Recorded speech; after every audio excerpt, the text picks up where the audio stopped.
બાપા સદાવ્રતમાં સેવા કરતા હતા. એવામાં વીરપુરમાં હરજી નામનો એક દરજી,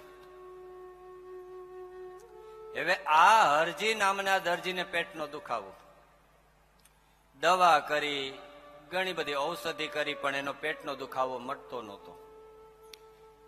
થાકી ગયો, પેટ પકડીને ફરતો હોય એવામાં એક રૂડા પટેલ, એક કણબી પટેલ, એને જોયો ને પૂછ્યું કે ભાઈ હરજી આમ ક્યાં ફરે છે?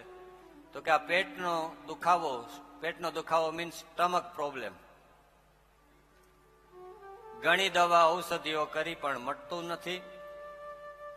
રૂડા પટેલે કીધું કે એક કામ કર, આપણા ગામમાં જલો ભગત સિદ્ધ પુરુષ મહાન ભગત છે, તો તું એની માનતા કેમ નથી કરતો?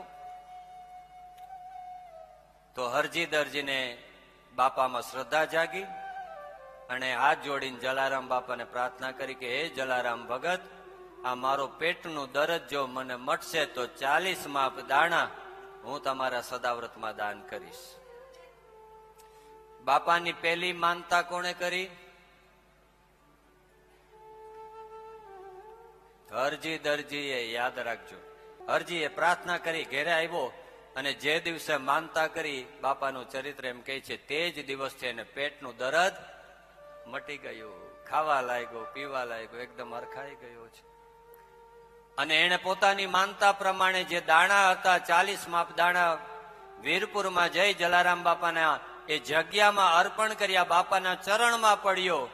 બાપા પૂછે છે, હરજી શું થયું? અરે જલા ભગત, પેટનું દર્દ કેટલા મહિનાથી નહોતું મટતું, તમારી એક માનતા કરીને મારું દર્દ મટી ગયું. અને ત્યારે હરજી દરજીએ, જે જલા ભગત કહેવાતા હતા, એને કીધું, તમે તો જલારામ બાપા છો. તો યાદ રાખજો, આપણે બધા કહીએ ને જલારામ બાપા, જલારામ બાપા. સૌથી પહેલા બાપા તરીકે એડ્રેસ કરનાર કોણ હતું? હરજી દરજી હતો. 20 વર્ષની ઉંમરે એને કીધું કે તમે તો બાપા છો. બાપા મીન્સ એ ફાધર ફિગર. એ તમે ઇમેજિન કરો, એ જલારામ બાપાની ઓરા કેટલી પાવરફુલ હશે કે 20 વર્ષની ઉંમરે માણસો એને રિસ્પેક્ટ આપે છે એટલું. He is like a father. Harji દરજીએ દાણા આપ્યા. એમ કરતા કરતા એક જમાલ નામનો એક ગાંચી એટલે હી વોઝ એ મુસ્લિમ વીરપુરમાં. તો જમાલ એની પત્ની હતી, એને એકનો એક દીકરો, ધ ઓનલી સન. બન્યું એવું કે એનો દીકરો બીમાર થયો, ઘણી બધી દવાઓ કરી, પ્રયત્નો કર્યા, પણ એનો દીકરો સાજો થતો નહોતો. ખાવા પીવાનું છોડી દીધું, ધીમે ધીમે પાતળો થવા લાગ્યો, વેઇટ લૂઝ કરવા લાગ્યો. અને એવો સમય આવ્યો કે બોલતો પણ નથી, આંખ પણ ખોલતો નથી.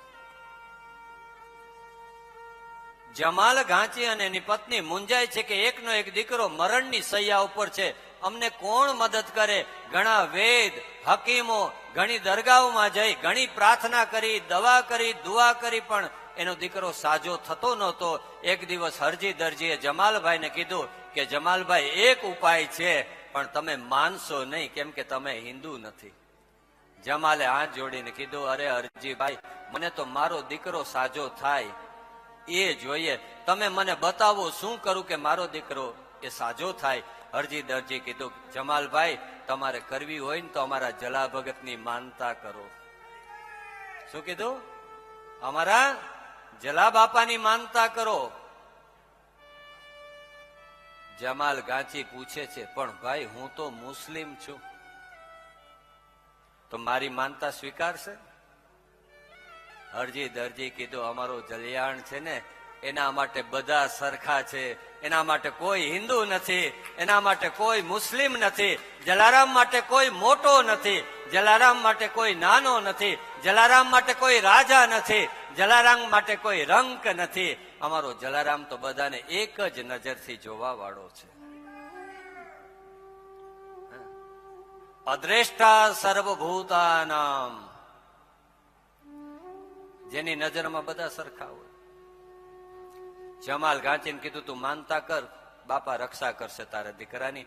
જમાલ ગાંચીએ એક મુસ્લિમ બે હાથ ફેલાવ્યા અને બાપાનું જે વીરપુરની જગ્યા એના તરફ હાથ ફેરવીને યા અલ્લાહ કે એમ કીધું, યા જલ્લા, હે જલા, આજે હું માનતા કરું કે મારો દીકરો જે મરણ પથારીએ છે એ એક વખત આંખ ખોલીને મારી સામે જોશે તો પણ હું 40 માપ દાણાનું દાન કરવા માટે તમારી જગ્યામાં આવીશ.